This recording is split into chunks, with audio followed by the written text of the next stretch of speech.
Hello बच्चों, welcome to set plus.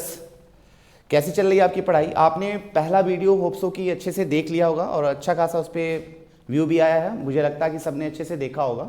तो ये वाला हमारा जो वीडियो है वो क्लास 10th मैथमेटिक्स का जो सेकंड पार्ट है, जैसा कि मैंने आपको पहले ही कहा था, टॉप 25 क्वेश्चन का ये सेकंड पार्ट आज मैं लेके आया हूँ। इसमें बहुत सारे चैप्टर को हम कवर करने वाले हैं एग्जामिनेशन पॉइंट ऑफ व्यू से।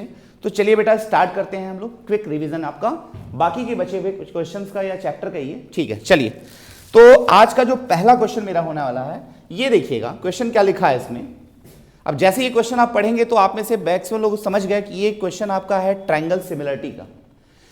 A line is drawn parallel to one side of a triangle to intersect the other two sides in distinct point. Then the proof that the other two sides are divided in the same ratio. बेटा देखो, ये question actual में BPT है, basic proportionality theorem या Thales theorem. कई बार by name करके आया है, स्टेट एंड प्रूफ बीपीटी। तो याद रहे, अगर क्वेश्चन में स्टेट एंड प्रूफ का क्वेश्चन है, स्टेट एंड प्रूफ का टॉपिक है, तो आपको ये स्टेटमेंट एज इट इज लिखना है। इस स्टेटमेंट पे भी आपके मार्क्स पहले से ही डिसाइडेड है। मैंने देखा है बहुत सारे बच्चे क्या करते हैं, स्टेट एंड प्रूफ वाले क्वेश्चन में प्रूविंग तो कर लेते हैं बट स्टेटमेंट नहीं लिखते हैं। तो इस बात का ध्यान रहे, अगर क्वेश्चन में स्टेट एंड प्रूफ है तो आपको स्टेटमेंट लिखना होगा। ये कह रहा है, अब इसको देख लेते हैं थोड़ा सा, कि एक कोई ट्रायंगल है, ये देखिए कोई ट्रायंगल है, इसकी प्रूविंग आप सब में कर रखी है, और या तो ये प्रूविंग का क्वेश्चन आएगा या तो इससे रिलेटेड क्वेश्चन आएगा, ये सबको पता है। ये कोई ट्रायंगल है एबीसी। अब कहता है कि दो साइड पे कोई दो पॉइंट, मान लीजिए यहां पे एक पॉइंट है, यहां पे एक पॉइंट है और यहां पे एक पॉइंट है। इन दोनों पॉइंट को आपने ज्वाइन कर दिया, डी और ई। कह रहा है कि ए बी और ए सी पे दो डिस्टिंक्ट पॉइंट हैं, डी और ई। अगर ये डी और ई जो है वो पैरेलल है, किसके? थर्ड साइड के। अगर इसके पैरेलल है तो आपको क्या प्रूफ करके दिखाना है? आपको क्या प्रूफ करके दिखाना है? आपको प्रूफ करके दिखाना है कि जो रेशियो होगा, फिर से फिगर बना दे रहा हूं मैं, ये देखिएगा, ये ट्रायंगल हो गया ABC, और अगर ये दो पॉइंट आपने ले लिया D और यहां पे E। कंडीशन ये है, जो बीपीटी है वो बेस्ड है किस पे? लाइंस पैरेलल होगी तभी। अगर ये लाइन इसके पैरेलल है तो आपको प्रूफ करके दिखाना है। इसका मतलब क्या हुआ? To prove AD upon BD is equal to AE upon EC। यही प्रूफ करके दिखाना है, यही आपका बीपीटी बेसिक प्रोपोर्शनलिटी थ्योरम या थेल्स थ्योरम है। अब ये प्रूफ करना है, प्रूविंग कैसे है? तो प्रूविंग आपको पहले से पता है। प्रूविंग कैसे करेंगे? सबसे पहले आपको कंस्ट्रक्शन करना होगा। कंस्ट्रक्शन में क्या किया आपने यहां डी से ये लाइन एक परपेंडिकुलर ड्रॉ कर दिया DM, और यहां से E से आपने एक लाइन परपेंडिकुलर ड्रॉ कर दिया है EN। आपने फिर देखा इन दोनों को आपस में ज्वाइन कर दिया, ये देखिए हमने इसको ज्वाइन कर दिया। इतना कंस्ट्रक्शन की। अब मुझे इनका रेशियो दिखाना है, तो कंस्ट्रक्शन में लिख नहीं रहा हूं, अंडरस्टूड है कि हमने यहां पे कंस्ट्रक्शन दिखा दिया। अब ध्यान से देखिएगा, ये जो परपेंडिकुलर है EN is perpendicular AD and BD both. ये आपने क्लास 9th में एरिया ऑफ पैरेललोग्राम वाले चैप्टर में पढ़ा था कि किसी भी फिगर का, किसी ट्रायंगल का जो परपेंडिकुलर होता है हाइट, उस फिगर का पार्ट हो भी सकता है और नहीं भी हो सकता। तो जैसे आप देखोगे कि सर ये परपेंडिकुलर तो इस वाले ट्रायंगल में है बट इस वाले ट्रायंगल में नहीं है, तब भी इसका परपेंडिकुलर होगा, कंसीडर होगा। क्यों? क्योंकि इन दोनों के कॉमन वर्टेक्स E से परपेंडिकुलर आपने ड्रॉ किया। चलिए अब लिखते हैं एरिया ऑफ अगर मैं ट्रायंगल ADE की बात करूं upon area of triangle BDE की बात करूं। आपको पता है ट्रायंगल का एरिया कैसे लिखते हैं? 1/2 बेस इंटू हाइट। अगर मुझे इस वाले ट्रायंगल का एरिया लिखना है तो क्या करेंगे? 1/2 बेस क्या होगा आपका? AD, और हाइट क्या होगा? हाइट होगा EN। नीचे वाले ट्रायंगल का अगर मैं बात करूं BDE का, तो इसका एरिया 1/2 बेस BD, और अगेन यहां पे हाइट क्या होगा? EN। सर ये EN से EN कैंसिल हो जाएगा, 1/2 से 1/2 कैंसिल होगा, क्या मिलेगा? AD by BD। इसको मान लीजिए रिलेशन नंबर 1 या इक्वेशन 1 हो गया। अगेन हम क्या कर रहे हैं? ट्रायंगल आप कौन सा लेंगे? अगेन हम ट्रायंगल लेंगे कौन सा? एरिया ऑफ ट्रायंगल ADE, और नीचे कौन सा ट्रायंगल होगा? Area of triangle CDE। अब देखना, इसी वाले ट्रायंगल का, एक ही ट्रायंगल का एरिया अगर 1/2 बेस इंटू हाइट से निकाला जाए तो हम 3 डिफरेंट वे में निकाल सकते हैं। बार बार हमने क्या किया? बेस चेंज किया। हमने बार बार क्या किया, बेस चेंज किया, उसके रिस्पेक्ट में परपेंडिकुलर बदल जाएगा और उसका एरिया आपका अलग तरीके से हम एक्सप्रेस कर सकते हैं, बट एरिया जो होगा वो ऑलवेज सेम होगा। अब हम इसी वाले ट्रायंगल का एरिया ले रहे हैं, बट इस बार जो कंसीडर कर रहे हैं बेस ए, उसके केस में डीएम हाइट होगा और इस वाले का भी डीएम हाइट होगा। तो क्या लिखेंगे, 1/2 base A E, in this case height will be DM, और नीचे वाला जो ट्रायंगल होगा सी डी ई, इसमें अगर बेस हम बात करें तो बेस क्या होगा, सी ई होगा और बेस हाइट क्या होगा, डीएम। सर अगेन डीएम से डीएम कैंसिल, 1/2 से 1/2 कैंसिल, क्या मिलेगा, ए ई अपॉन ई सी, इक्वेशन नंबर 2। अब ध्यान से देखना 1 और 2 में जो मुझे प्रूफ करना है वो यहाँ पे राइट हैंड साइड आपको दिख रहा है। अगर दोनों इक्वेशन का लेफ्ट हैंड साइड बराबर हो जाए तो हम कह सकते हैं कि 1 और 2 से ये बराबर वैल्यू इसके हो जाएगी। अब थोड़ा ध्यान दीजिए यहाँ पे लेफ्ट हैंड साइड में, सर दोनों का जो न्यूमरेटर पार्ट है, दोनों का जो न्यूमरेटर पार्ट है वो तो सर सेम है। अगर डिनोमिनेटर पार्ट सेम हो जाए देन यू कैन से कि ये होल वैल्यू इक्वल है आपस में। अब आपको क्लास 9 का एक थ्योरम है, मैं आपको एक बार रिकॉल कर देता हूं। थ्योरम क्या कहता था, याद करिए, थ्योरम ये था कि अगर आपने कोई पैरेललोग्राम बना दिया, ठीक है, अगर आपने कोई पैरेललोग्राम बना दिया और इस मान लीजिए इसका नेमिंग हम कर लेते हैं, इसकी नेमिंग कर लेते हैं पैरेललोग्राम की ABCD, इसकी नेमिंग कर लिए ABCD, ठीक है। और अगर यहां से आपने एक ट्रायंगल ऐसे बना दिया और एक ट्रायंगल ऐसे बना दिया, ध्यान से देखिएगा, एक ट्रायंगल आपका कौन सा है, ABD, ये पैरेलल लाइन है, और दूसरा ट्रायंगल कौन सा है, ABC, ये दो ट्रायंगल है, ये दो ट्रायंगल है। अब क्लास 9th में कहा गया था on same base and between the same parallel, if two triangles are drawn between the same parallel and the same base then area of both the triangle must be equal. कहता है कि दो triangle आपने draw किया है, अगर उनका base same है, उनका बेस सेम है और वो दोनों सेम पैरेलल लाइन के बीच में है, तो इनके एरिया आपस में क्या हो जाएंगे, इनके एरिया आपस में क्या हो जाएंगे, बराबर हो जाएंगे। तो ध्यान से देखिएगा, ABD और ABC में AB is the common base and both triangle are drawn with same parallel line AB and CD। Clear है बात। अब इसी चीज को हम यहां पे रिकॉल करते हैं, इसी चीज को रिकॉल करते हैं, तो यहां देखिएगा, इसी चीज को रिकॉल करें तो अब आप बताइएगा, हम इन दोनों ट्रायंगल की बात करें, एक ट्रायंगल आपका ये है और एक ट्रायंगल आपका ये है, इन दोनों ट्रायंगल में बेस सेम है कि नहीं, इन दोनों ट्रायंगल में, सॉरी यहां ले लीजिए, ये बेस सेम है कि नहीं और ये दोनों सेम पैरेलल लाइन के बीच में है कि नहीं। तो क्या इन दोनों ट्रायंगल का एरिया आप लिख सकते हो, area of triangle BDE is must be equal to area of triangle CDE। Reason क्या लिखेंगे, on same base and between the same parallel and between the same parallel। इसका मतलब इन दोनों के एरिया आपस में क्या हो गए, बराबर हो गए। तो अब आप क्या लिखेंगे, from 1 and 2 then from 1 and 2। अब दोनों का लेफ्ट हैंड साइड तो सर ये पहले से बराबर था, ये हमने फिर से बराबर दिखा दिया, ये इसका मतलब 1 and 2 से क्या हो गया, AD upon BD is equal to क्या हो गया, AE अपॉन EC। इसी को हम BPT या बेसिक प्रोपोर्शनैलिटी थ्योरम या थेल्स थ्योरम कहते हैं और ये इसकी प्रूविंग है। एक्चुअल में क्वेश्चन यहाँ पे स्टेटमेंट के फॉर्म में दे दिया था और कहीं स्टेटमेंट पे ये नहीं लिखा है कि यही BPT है या थेल्स थ्योरम है। जिस बच्चे को इसका स्टेटमेंट याद रहेगा वो रिकॉग्नाइज कर लेगा कि सर ये तो BPT की बात कर रहा है, ये तो थेल्स थ्योरम की बात कर रहा है। क्लियर है बेटा। चलिए अब नेक्स्ट क्वेश्चन की तरफ चलते हैं हम लोग। अगला क्वेश्चन देख लेते हैं क्या है, ये देखिए। अब एक्चुअल में ये वाला जो क्वेश्चन है वो BPT का एक तरह से कहा जाए क्वेश्चन फॉर्म है। BPT जो थ्योरम आपने पढ़ा है उस थ्योरम का हमने क्वेश्चन पार्ट यहां पे लिख लिया। क्या है, कह रहा है इन द अब याद रहे मैंने बोला भी था BPT में सबसे इंपॉर्टेंट क्या होती है, लाइंस पैरेलल होगी तभी रेशियो कंसीडर होगा, अदरवाइज रेशियो कंसीडर नहीं होगा। देखिएगा ये लाइन इसके पैरेलल है तो BPT लगेगा। तो अब आप बताइए, यहां सीधे सीधे लिख सकते हैं in a triangle ABC DE is parallel to BC then by BPT BPT से क्या होगा, AD upon BD is equal to AE upon EC। ये होगा, अभी थोड़ी देर पहले आपने पढ़ा था। सर यहां पे पूछ क्या रहा है, किसकी वैल्यू पूछ रहा है, फाइंड द साइड AD की वैल्यू पूछ रहा है। तो चलिए भाई AD अपॉन BD कितना दिया है 7.2 is equal to A 1.8 upon 5.4। Solve कर लेते हैं। ऐसा क्वेश्चन कंफर्म है, लगभग चांस है एक आएगा ही। अब इसको डिवाइड करेंगे तो 1:3 आ जाएगा। 3 से डिवाइड किया 2.4, तो AD की वैल्यू कितनी हो गई 2.4 सेंटीमीटर।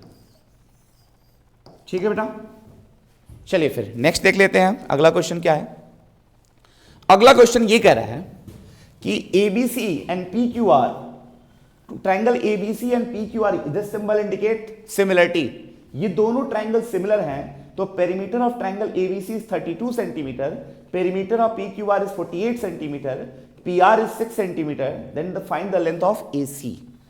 अब आपने सिमिलरिटी का कॉन्सेप्ट पढ़ा था कि दो ट्रायंगल सिमिलर होते हैं, जैसे आपने 9th में पढ़ा था कॉन्ग्रुएंसी, वैसे 10th में है सिमिलरिटी। सिमिलरिटी कहता है कि अगर दो ट्रायंगल आपके सिमिलर हैं then the ratio of their corresponding parts must be equal. तो अब देख लेते हैं दो ट्रायंगल कौन कौन से हैं। एक ट्रायंगल आपका ABC है, देखिएगा ABC, और एक ट्रायंगल हमने ले लिया PQR। क्वेश्चन में पहले ही से लिखा है PQR। आपको पता होना चाहिए कि अगर दो ट्रायंगल सिमिलर है, ये रिजल्ट आपने पहले से पढ़ रखा है कि दो ट्रायंगल अगर सिमिलर हैं तो if triangle ABC similar to triangle PQR then perimeter of triangle ABC upon perimeter of triangle PQR, इन दोनों ट्रायंगल के पेरीमीटर का जो रेशियो होगा वो उनके करस्पॉन्डिंग साइड के रेशियो के बराबर होगा। सर करस्पॉन्डिंग का मतलब सर एंगल A और एंगल P बराबर है, तो A के सामने कौन है BC अपॉन P के सामने कौन है QR। इसी तरीके से B और Q बराबर होगा, तो B के सामने कौन है AC अपॉन Q के सामने कौन है PR, और सिमिलरली लास्ट साइड कौन सा होगा AB एंड PQ, ये बराबर हो। ये आपको पता है, ये वी नो दैट है, ये आपको रिजल्ट पहले से पता है, ये रिजल्ट आपको पहले से पता है। चलो भाई क्या क्या दिया है, perimeter of ABC is given by 32, in the place of ABC perimeter you can right 32 और PQR का क्या है 48। किस साइड की बात कर रहा है PR एंड AC की बात कर रहा है, PR एंड AC मतलब ये आपको लेना है। तो AC नहीं पता है, PR आपको पता है कितना 6। चलो इसको सिंप्लीफाई करते हैं, 6 8 जा 8 4 जा, तो यहां से देखिएगा AC की वैल्यू कितनी आ गई 4 सेंटीमीटर। AC की वैल्यू आपने कैसे निकाल लिया 4 सेंटीमीटर। कब निकाला, जब आपको ये रिजल्ट पता है कि दो ट्रायंगल अगर सिमिलर होंगे तो उनके पेरीमीटर का रेशियो उनके करस्पॉन्डिंग साइड के रेशियो के बराबर होगा। ठीक है, चलिए नेक्स्ट देख लेते हैं हम लोग। A vertical pole of length this cast a shadow of 6 meter long on the ground and at the same time a tower of the cast shadow। ठीक है, अब ये क्वेश्चन थोड़ा सा कंफ्यूजन क्रिएट करता है जब आप हाइट एंड डिस्टेंस के क्वेश्चन करते हैं। तो ये वाला क्वेश्चन आता है तो आप हाइट एंड डिस्टेंस की तरह इसको ट्रीट करते हैं, वहां से भी कर सकते हैं। क्या कह रहा है, एक वर्टिकल पोल है जिसका शैडो 6 सेंटीमीटर लॉन्ग है, ground at the same time, मान लीजिए ये ऐसे ले लिया आपने, ये कोई ये मान लो एक वर्टिकल पोल है 8 मीटर और इसका शैडो कितना है 6 सेंटीमीटर, मान लीजिए एंगल थीटा बन रहा है। दूसरे केस में क्या कर रहा है, दूसरे केस में क्या कर रहा है, अगर मान लीजिएगा ये पहला केस आपका था, फर्स्ट केस में क्या कह रहा है, फर्स्ट केस में क्या कह रहा है, फर्स्ट केस में कह रहा है कि आपके पास एक वर्टिकल पोल है जिसकी लेंथ कितनी है 8 मीटर और इसकी हाइट शैडो कितना है 6। सेम टाइम एक टावर है जिसकी शैडो 30 मीटर है, तो आपको हाइट ऑफ टावर बताना है। आपको क्या बताना है, हाइट ऑफ टावर कितना होगा। तो चलिए भाई सेम टाइम, क्या चाहें तो आप अलग फिगर बना सकते हैं। जैसे मान लीजिए हमने ये फिगर बना लिया, आप इसी फिगर में कंसीडर कर सकते थे। मान लीजिए टावर की हाइट h है और सेम टाइम की बात कर रहा है तो ये थीटा ही होगा, ये थीटा ही होगा, और इसका शैडो कितना है 30 मीटर है। तो अब देखिएगा ये दोनों ट्रायंगल सिमिलर हो जाएंगे। अगर मैं इसकी नेमिंग की बात करूं ABC और ये हो जाएगा PQR, सर दोनों में थीटा एंगल तो सेम होगा और 90 एंगल सेम होगा। बाई ए क्राइटेरिया दोनों ट्रायंगल क्या हो जाएंगे, सिमिलर हो जाएंगे। अब सब जब दो ट्रायंगल सिमिलर होते हैं तो उनके करस्पॉन्डिंग साइड का रेशियो बराबर होता है। तो अब आप कह सकते हो कि थीटा के सामने का ये 8 है, इसमें थीटा के सामने h है, इसमें ये वाला क्या है 6 है और इसमें 30 है, इनका रेशियो क्या होगा आपस में इक्वल होगा। चलो इसको सिंप्लीफाई करते हैं, 6 5 या 30, तो h की वैल्यू क्या होगी 40 मीटर। मतलब उस टावर की जो हाइट होगी वो कितनी हो जाएगी 40 मीटर हो जाएगी। क्लियर है, इस क्वेश्चन को कर लिए। चलिए अब अगला एक क्वेश्चन देख लेते हैं, नेक्स्ट क्वेश्चन की बात करेंगे। नेक्स्ट क्वेश्चन भी बड़ा ही इंपॉर्टेंट है कि आपसे कह रहा है कि एक फिगर है जिसमें PA, QB and RC are perpendicular to AC, तो आपको प्रूफ करके ये दिखाना है। अब ये प्योर क्वेश्चन आपका सिमिलरिटी का है। यहां पे बहुत सारे ट्रायंगल आपको दिख रहे होंगे, ये परपेंडिकुलर्स हैं, मतलब ये 90 डिग्री का एंगल फॉर्म कर रहे हैं। ये देखिए ये 90 है क्योंकि क्वेश्चन में गिवन है, और आपको दिखाना है कि ये दो ट्रायंगल, मतलब ये वाला रिजल्ट आपको प्रूफ करके दिखाना है। तो करेंगे क्या, इसको करेंगे कैसे, इसको देख लेते हैं करेंगे कैसे। भाई आपको सिमिलरिटी दिखानी है, तो सिमिलरिटी में आपने पढ़ा था कि मैक्सिमम केसेस में क्या होता है, ए क्राइटेरिया आपको लगानी पड़ती है। क्या क्या करना पड़ता है, ए क्राइटेरिया आपको लगानी पड़ेगी। तो चलो भाई हम दो ट्रायंगल को कंसीडर करते हैं, कौन से दो ट्रायंगल लेके चलें जिसमें ए क्राइटेरिया अच्छे तरीके से सटीक बैठ जाए, कौन कौन सा होगा उसको देख लेते हैं। देखिएगा, अगर हम इस ट्रायंगल की बात करें, ये वाला ट्रायंगल, अगर ये ट्रायंगल ले लें और ये बड़ा वाला ट्रायंगल ले लें, क्या इन दोनों ट्रायंगल को हम सिमिलर दिखा सकते हैं? कैसे सर, इन दोनों ट्रायंगल में ये 90 और ये 90 हो गया, और जब आप इस एंगल की बात करेंगे, इस एंगल की बात करेंगे, तो ध्यान से देखिएगा ये एंगल इस वाले ट्रायंगल में भी है और बड़े वाले ट्रायंगल में, मतलब ये एंगल क्या है दोनों ट्रायंगल में कॉमन है, और ये 90 90 हो गया। तो आप लिखेंगे क्या, मैं इसकी प्रूविंग की बात कर रहा हूं, तो इन ट्रायंगल PAC, या PAC को नीचे कर लेते हैं एक मिनट रुकिए, देखिएगा हम ले लेते हैं कौन सा triangle QBC and triangle PBC, दिख रहा हो, सॉरी PAC है। अब आप क्या करोगे सर, ये एंगल 90 है, और लिखना चाहें तो आप लिख सकते हैं एंगल QBC, सॉरी आप लिख सकते हैं एंगल QCB बराबर एंगल PCA। क्यों भाई, क्योंकि सर ये कॉमन एंगल है। दूसरा क्या लिखेंगे यार, एंगल QBC बराबर एंगल PAC 90 डिग्री। फिर लिखेंगे then by AA criteria both the triangle QBC and triangle PAC are similar. अब ये दोनों ट्रायंगल क्या हो गए, सिमिलर हो गए। अब ये दोनों ट्रायंगल अगर सिमिलर हो गए तो इनके करस्पॉन्डिंग साइड का रेशियो बराबर होगा। अच्छा, कुछ समय के लिए मैं मान लेता हूं इस वाले साइड को A मान लूं और इसको साइड को B मान लूं, तो ये पूरी डिस्टेंस क्या हो जाएगी, A प्लस B होगी कि नहीं।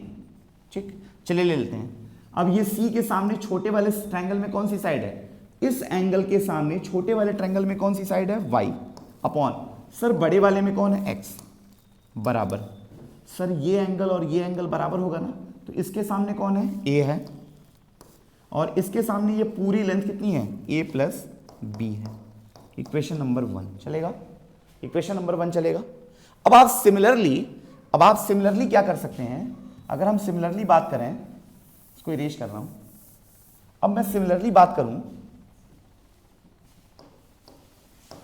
ये B था, सिमिलरली बात करूं तो अब आप क्या करेंगे, इस वाले ट्रायंगल को और ये बड़ा वाला ट्रायंगल क्या हम सिमिलर दिखा सकते हैं, सेम क्राइटेरिया, सर ये वाला एंगल दोनों में कॉमन, सर ये 90 90, तो मैं डायरेक्ट लिख रहा हूं कौन सा triangle, again triangle QBA is similar to triangle RCA, होगा कि नहीं। QBA और RCA दोनों ट्रायंगल AA क्राइटेरिया से क्या हो जाएंगे, सिमिलर हो जाएंगे। फिर उसके बाद रिजल्ट क्या लिखा जाएगा, सर इस एंगल के सामने कौन सी साइड है, Y, और सर इसके सामने बड़े वाले में कौन है, Z, सर इसके सामने यहां छोटे वाले में कौन है, B, और इसके सामने बड़े वाले में कौन है, A प्लस B। इसको इक्वेशन नंबर 2 कंसीडर कर लें, यहां तक कोई प्रॉब्लम। अब आपको जो प्रूफ करना है 1/x plus 1/z is equal to 1/y proof करना है। तो क्या करना है, 1 और 2 को ऐड कर दीजिए, सिंपली क्या करिए 1 और 2 को ऐड कर लीजिए, लिखेंगे फ्रॉम 1 प्लस 2, आप ध्यान दीजिएगा 1 प्लस 2, तो 1 और 2 क्या है, 1 में लिखा है y by x plus y by z बराबर क्या होगा, a upon a plus b upon a plus b, यही होगा। देखिएगा सर यहां से कुछ कॉमन कर सकते हैं क्या, सर y कॉमन कर लिया, तो 1/x plus 1/z is equal to, यहाँ पे क्या होगा a प्लस बी और अगेन यहाँ पे a प्लस बी, ये इससे कैंसिल आउट हो गया तो बचेगा 1। ये y इस साइड मूव होगा तो 1/x plus 1/z is equal to क्या आ जाएगा 1/y, विच वन बी प्रूव्ड। ये आपकी प्रूविंग हो गई। इससे रिलेटेड हो सकता है कि एमसीक्यू में क्वेश्चन दे दें, ये फिगर दे दें, यहाँ पे एक्स वाई जेड की जगह पे कुछ वैल्यूज दे दें, तो आपको ये रिजल्ट भी याद होना चाहिए। अगर इस तरह का फिगर है तो ये जो बीच वाली वैल्यू होती है इसका 1/, इन दोनों कॉर्नर्स की वैल्यू के 1/, के सम के बराबर होता है। तो आप वहां पे सॉल्व नहीं करेंगे, डायरेक्ट इस रिजल्ट का यूज करके बाकी जो बची हुई वैल्यू उसको निकाल लेंगे। क्लियर है? चलिए फिर नेक्स्ट देख लेते हैं हम लोग। अब ये क्वेश्चन आ गया, from an external point P, tangent P and PB are drawn to a circle with center O, if CD is tangent to the circle point E and, ठीक है, पेरीमीटर पता करना है। अब सर्किल वाले चैप्टर में आपने एक थ्योरम पढ़ा था, बड़ा ही इंपॉर्टेंट था, कि फ्रॉम एन एक्सटर्नल पॉइंट जो टेंजेंट की लेंथ होती है वो बराबर है। एक बार बता देता हूं कैसे। अगर ये कोई सर्कल है और यहां से एक्सटर्नल पॉइंट से आपने पेयर ऑफ टेंजेंट ऐसे ड्रॉ किए, मान लीजिए कि इसका नाम A है और इसका नाम B है, तो ये जो PA और PB की लेंथ होती है ये बराबर होती है किस प्रॉपर्टी से? तो from an external point tangents are equal. इसी कॉन्सेप्ट का यहाँ पे यूज करना है और इस क्वेश्चन को सॉल्व करना है। जब भी सर्कल से रिलेटेड क्वेश्चन आएगा तो मैक्सिमम चांस है कि थ्योरम नंबर 1 का यूज ज्यादा, सॉरी थ्योरम नंबर 2 का यूज ज्यादा होता है इस वाले थ्योरम का। अब देखिएगा, पेरीमीटर आपसे पूछा है। अब आप बताइए ट्राइंगल PCD का पेरीमीटर क्या होगा? PC plus PD plus CD, यही होगा। चलिए हम मेरे इंफॉर्मेशन के अकॉर्डिंग क्या लिख सकते हैं, अब सोल्यूशन की बात कर रहा हूं तो सोल्यूशन कैसे लिखा जाएगा? आप लिख सकते हैं PA बराबर, मैं शॉर्ट फॉर्म में लिख रहा हूं, PB लिख सकता हूं क्या? ये PA जो होगा वो PB के बराबर होगा। क्यों? अभी तो आपने पढ़ा कि सर PA और PB दोनों टेंजेंट हैं और किसी एक्सटर्नल पॉइंट्स हैं तो इनकी लेंथ क्या होगी? आपस में बराबर होगी। रीजन लिख लीजिएगा, tangent from external point P, tangent from P से क्या हुआ? इसकी लेंथ आपस में बराबर होगा। चलिए ठीक है, अब अगला देख लीजिए। अच्छा, अगर मैं C पॉइंट को एक्सटीरियर पॉइंट कंसीडर करूं तो AC और CE की वैल्यू बराबर होगी कि नहीं? सेम यही कॉन्सेप्ट लगाएंगे। तो अगेन लिखेंगे, again CE is equal to CA। क्यों भाई? तो ये भी सर कॉन्सेप्ट लगेगा tangent from external point C। इसी तरीके से अगर मैं D को कंसीडर करूं एक्सटर्नल पॉइंट तो DB and DE both are equal, तो क्या लिखेंगे? DB और DE भी आपस में इक्वल होगा। क्यों भाई? Tangent from external point D। यहां तक क्लियर है? क्लियर है? चलिए अब आते हैं पेरीमीटर की बात कर लेते हैं। पेरीमीटर ट्रायंगल का क्या होता है? पेरीमीटर ऑफ ट्रायंगल PCD, क्या लिखेंगे PCD ट्रायंगल का पेरीमीटर? तो सर पेरीमीटर किसी भी ट्रायंगल का क्या होता है? सम ऑफ ऑल इट्स बाउंड्री। तो PC यहां लिखना चाहेंगे तो हम क्या करेंगे? PC plus CD plus PD, यही होगा। अच्छा बताइए, PC, ध्यान से देखिएगा, यहां पे चेंज क्या करेंगे हम? CD को CE प्लस DE लिख सकते हैं क्या? फिगर के अकॉर्डिंग देखिएगा, हम पूरी CD को CE प्लस DE लिख सकते हैं। बिल्कुल लिख सकते हैं। क्या लिख सकते हैं? हम इसको लिख सकते हैं CE plus DE plus PD, ठीक है। अच्छा ठीक, अगले स्टेप पे देखिएगा। अच्छा बताओ, CE को मैं क्या लिख सकता हूं? CE की जगह पे क्या लिखा जा सकता है? CA लिख सकते हैं क्या? DE की जगह पे क्या लिख सकते हैं? इक्वेशन नंबर 3 से DE की जगह पे हम DB लिख सकते हैं क्या? ठीक, कोई परेशानी नहीं है। चलिए अब एक बार आप फिगर में फिर से देखिएगा, PC plus CA, PC plus CA को हम क्या लिख सकते हैं? PC प्लस CA को हम क्या लिख सकते हैं? PA लिख सकते हैं क्या? और DB प्लस PD को क्या लिख सकते हैं? PB लिख सकते हैं क्या? PB लिख सकते हैं क्या? बिल्कुल लिख सकते हैं। अब आइए इक्वेशन नंबर 1 में, इक्वेशन नंबर 1 में थोड़ा आ जाइएगा। यहां देखिएगा PA और PB दोनों बराबर है। यहां PA प्लस PB है तो इसके जगह पे मैं 2 टाइम्स ऑफ PA लिख सकता हूं। कोई परेशानी? क्योंकि सर PB के प्लेस पे PA लिखा जाएगा तो PA 2PA। अच्छा बताइए, PA की वैल्यू 14 दी है तो यहां पे आपने रख दिया 2 × 14 which is equal to 28 centimetre. क्या हो गया? 28 सेंटीमीटर इस पर्टिकुलर ट्रायंगल का पेरीमीटर आ गया। भले ही इसकी लेंथ नहीं दी है, बट आपने टेंजेंट वाली प्रॉपर्टी के बिहाफ पे इसको सॉल्व कर लिया। क्लियर है? ये इंपॉर्टेंट है भाई, ये एनसीईआरटी का भी क्वेश्चन है, ये लगभग सारे बुक में क्वेश्चन मिल जाएगा। चलिए नेक्स्ट देख लेते हैं। चलिए, a quadrilateral ABCD is drawn to a circumscribe a circle as shown in the figure. Prove that AB plus CD is equal to AD plus BC. इस वाले क्वेश्चन में भी आपको सेम वही क्राइटेरिया यूज करनी है। कौन सी? कि एक्सटर्नल पॉइंट से जो टेंजेंट की लेंथ होती है वो बराबर होती है। कौन कौन से एक्सटर्नल पॉइंट होंगे? A B C D। A से AP AS बराबर होगा, B से BP BQ, ऐसे ही लिखेंगे। तो मैं डायरेक्ट इसके सोल्यूशन की बात करता हूं, मैं डायरेक्ट लिख दे रहा हूं। अब आप बताइए AP बराबर AS होगा, क्यों भाई? टेंजेंट फ्रॉम कौन सा एक्सटर्नल पॉइंट है? A। इसी तरीके से BP बराबर क्या होगा? BQ होगा, tangent from external point B।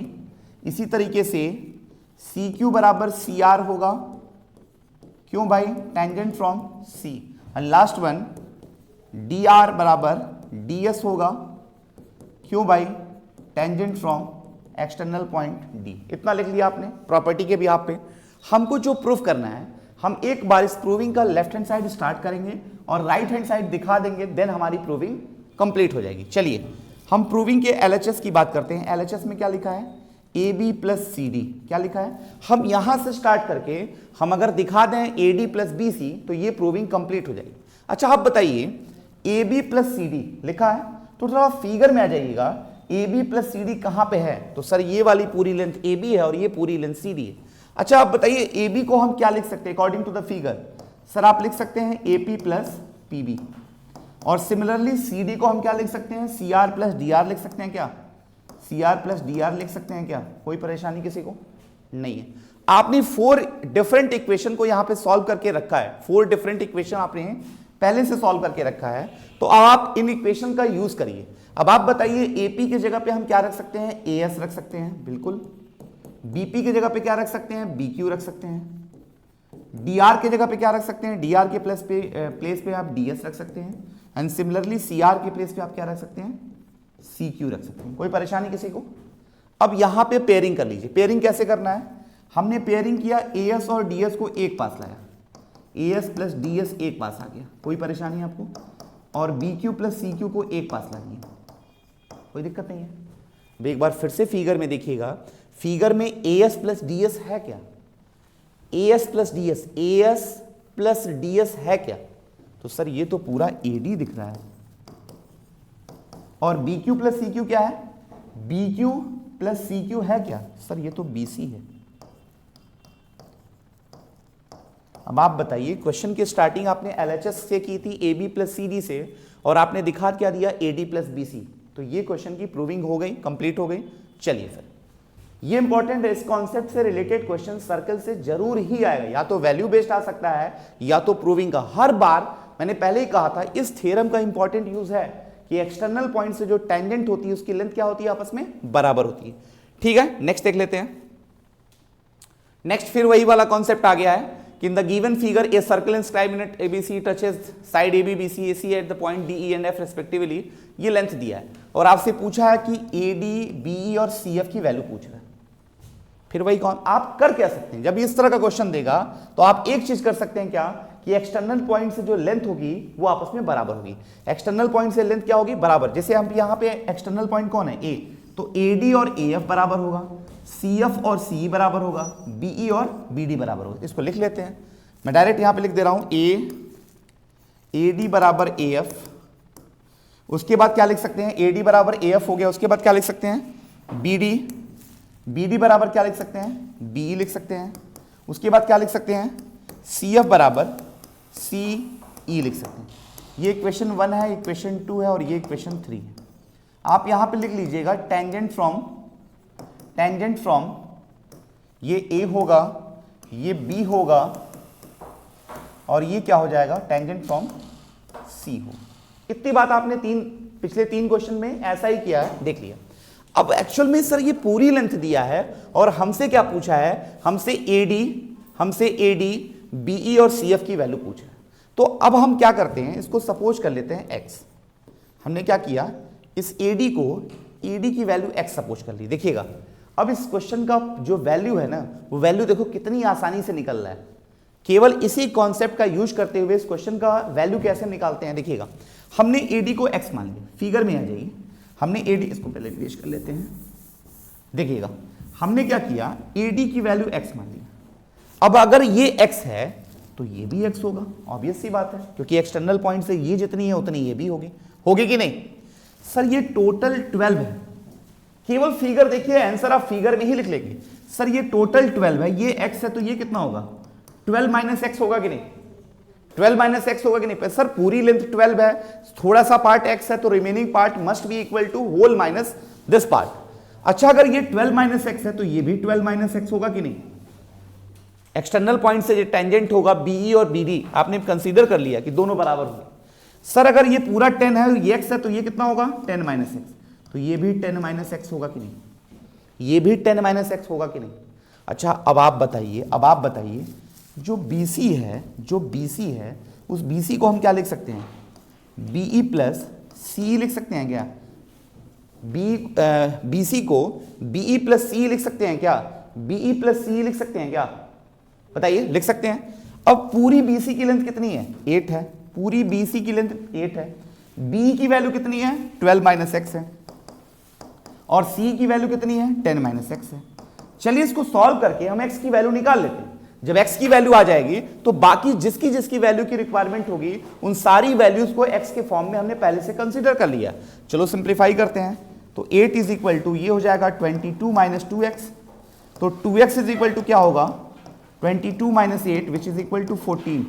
तो x की वैल्यू कितनी आ गई 7 आ गई, x की वैल्यू कितनी आ गई 7 सेंटीमीटर। जब x की वैल्यू 7 सेंटीमीटर आ गई तो हमको बताना क्या था AD।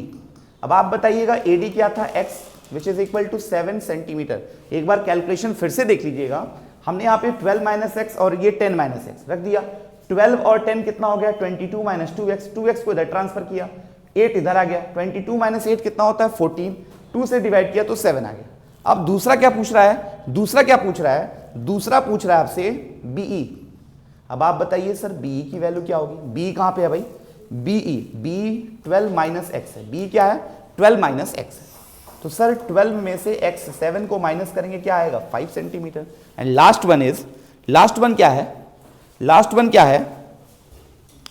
लास्ट वन हमारा है CF। अब आप बताइए CF की वैल्यू कितनी होगी, CF वेयर इज CF है सर 10 माइनस एक्स, तो 10 में से x मतलब 7 माइनस किया तो कितनी आ गई 3 सेंटीमीटर की वैल्यू आ गई, 3 सेंटीमीटर की वैल्यू आ गई। तो आपने तीनों की तीनों वैल्यूज को यहां पे निकाल लिया, बोलिए क्लियर है। ऐसे इसको सॉल्व कर, इसको स्टेटमेंट के फॉर्म में लिख लीजिए, जैसे आपने ये लिखा उसके बाद आपने जो कंसीडर किया है आप कुछ टर्म्स इसमें बढ़ा दीजिएगा, स्टेप में बढ़ा दीजिएगा। मैंने यहाँ पे फिगर में डायरेक्ट लिख दिया है, बट ये रफ डायग्राम है, रफ फिगर है, आपको लिखने के लिए क्या करना होगा वो सारी चीजें कंसीडर करनी पड़ेगी। क्लियर है, चलिए फिर नेक्स्ट देख लेते हैं। एक मिनट, हाँ ठीक है ये हो गया। नेक्स्ट आते हैं 11। अब इसमें क्या है, ये एक्चुअल में ट्रिग्नोमेट्री का क्वेश्चन आ गया। जब हम ट्रिग्नोमेट्री में रेशियोज की बात करते हैं, ट्रिग्नोमेट्री में रेशियोज का ये क्वेश्चन है और बड़ा प्यारा सा इंपॉर्टेंट क्वेश्चन है ये। तो जब भी हम ट्रिग्नोमेट्री में बात करेंगे देखिएगा, एक हमारे पास राइट एंगल ट्रायंगल होगा, राइट एंगल ट्रायंगल में ही रेशियोज की बात की जाती है। सर 90 के सामने वाले साइड को हाइपोटेनस और इसको परपेंडिकुलर और ये इसको बेस कहते हैं।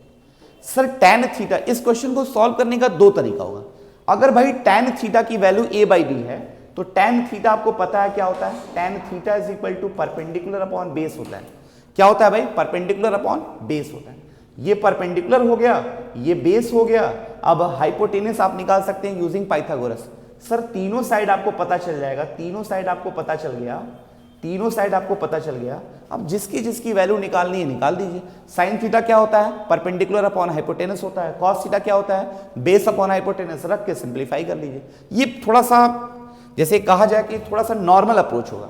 अगर मुझे स्टैंडर्ड अप्रोच अपनाना है तो क्या होगा, एक बार इसको देख लीजिएगा। स्टैंडर्ड अप्रोच क्या होगा, हमको ये प्रूफ करना है ना, तो प्रूविंग का LHS उठाते हैं। a sine theta minus b cos theta upon a sine theta plus b cos theta. ये लिखा है, ये लिखा है। अच्छा अब मैं किसी तरीके से हम इसको tan में चेंज कर लें तो tan की वैल्यू जो a बाई बी है वो डायरेक्ट हम यूज कर सकते हैं। फिर आप याद करिए, रिकॉल करिए कि tan थीटा की साइन कॉस में कोई वैल्यू होती है क्या? तो आपको याद आएगा यस सर, tan थीटा की एक वैल्यू होती है sine theta by cos theta. अगर मैं कॉस थीटा से ऊपर नीचे डिवाइड कर या डिवाइड कहिए या कॉमन कहिए, मैं ऊपर से कॉस थीटा कॉमन ले लूं तो यहां क्या मिलेगा? a sine theta by cos theta और यहां पे b मिलेगा। और सिमिलरली नीचे से कॉस थीटा कॉमन करूं तो ये मिल जाएगा a sine theta by cos theta plus b होगा। ये इससे कैंसिल हो गया। अब आप बताइए साइन बाई कॉस क्या होता है? tan होता है। तो आप लिख सकते हैं a tan theta minus b upon a tan theta plus b। हो गया? a tan theta minus b, a tan theta plus b हो गया। अब देखिएगा tan थीटा की जो वैल्यू पहले से दी है उसको यहां पे लिख सकते हैं। कैसे लिखेंगे? तो sir a in the place of tan theta you can right a by b और again in denominator a by b। अब इसका एलसीएम क्या होगा? b, तो ये a square minus B square होगा क्योंकि b का मल्टीप्लाई, और सिमिलरली डिनोमिनेटर में क्या होगा? b a square minus plus b square. ये इससे कैंसिल, क्या मिला sir? a square minus B square upon a square plus b square. ये हो गया आपका right hand side, which one to be बी प्रूव्ड। ये प्रूव हो गया। आपने एलएचएस से स्टार्ट किया आरएचएस। तो ये अगर मैं बात करूं जो पिछले वाला जो अप्रोच था उसके कंपेयर में ये थोड़ा सा बेटर होगा।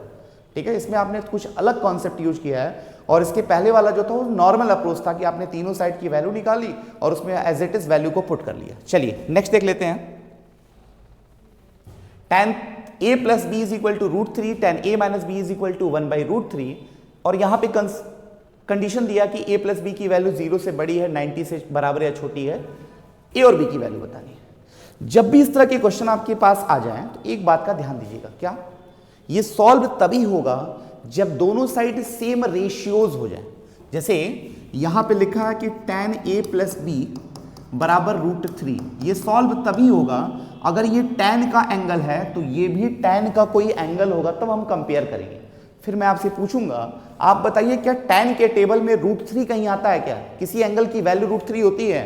तो आपको याद होगा कि tan 60 की वैल्यू रूट थ्री होती है। तो in the place of root three you can write tan 60 degree. और जब आपने इसको कंपेयर किया, tan ये एंगल है, tan का ये एंगल है, कंपैरिजन के बाद क्या मिलेगा? a plus B is equal to 60 degree, equation 1। Similarly दूसरा क्या दिया है? tan a minus B is equal to 1 by root three. क्या 1 बाई रूट थ्री किसी की वैल्यू होती है? बिल्कुल होती है, tan 30 की। तो यहां से कंपेयर करने के बाद क्या मिलेगा? 30 degree, equation number 2। Linear equation 2 variable से a और b की वैल्यू को हम सॉल्व कर सकते हैं। कैसे करेंगे? देखिएगा, अगर हम दोनों वैल्यूज को ऐड कर दें, दोनों वैल्यूज को ऐड करेंगे तो b से b cancel, 2 times of a is equal to 90 degree और a की वैल्यू कितनी हो जाएगी? 45 डिग्री। अब ये वैल्यू 1 में रख लीजिए या 2 में रख लीजिए, चलिए 1 में रख लेते हैं। From 1 45 plus b is equal to 60 degree. तो यहाँ से b की वैल्यू क्या आएगी? 60 माइनस 45, तो b की वैल्यू हो जाएगी 15 डिग्री। b की वैल्यू कितनी आ जाएगी? 15 डिग्री हो जाएगी। तो आप देखिए जो कंडीशन दिया था कि a प्लस बी का जो सम होगा वो 0 या उससे बड़ा 90, बिल्कुल सही है, 90 0 से बड़ा है, 90 के बराबर है, उससे छोटा है, और a की वैल्यू b की वैल्यू से बड़ी है, ये कंडीशन में दिया ही था। तो याद रहे जब इस तरह ये क्वेश्चन कई बार पूछा गया है 2 मार्क्स में, तो आपसे ही पूछेगा, हो सकता है tan के जगह पे साइन हो जाए, कॉस हो जाए, सेक हो जाए, कोसेक हो जाए, तो आपको घबराना नहीं है। जो भी राइट हैंड साइड में वैल्यूज दिया है आप उस वैल्यू को कंपेयर करिएगा जो लेफ्ट हैंड साइड में रेशियो दिया है, क्या उसके फॉर्म में हम एक्सप्रेस कर सकते हैं। जैसे मान लो 2 दे देता और सेक रहता, तो क्या सेक में किसी एंगल की वैल्यू 2 होती है? 1 बाई रूट 2 दे देता, साइन दे देता, तो आपको कंपेयर करना है कि साइन में क्या किसी एंगल की वैल्यू 1 बाई रूट 2 होती है। तो आपने जो अप्रोच यहां पे लगाया है, सेम अप्रोच के साथ आप बाकी के क्वेश्चन को सॉल्व कर सकते हैं। क्लियर है? ये इंपॉर्टेंट है बोर्ड पॉइंट ऑफ व्यू से 2 मार्क्स के लिए। ठीक है, चलिए नेक्स्ट देख लेते हैं। ये अगला क्वेश्चन जो है ये वैल्यू बेस्ड है।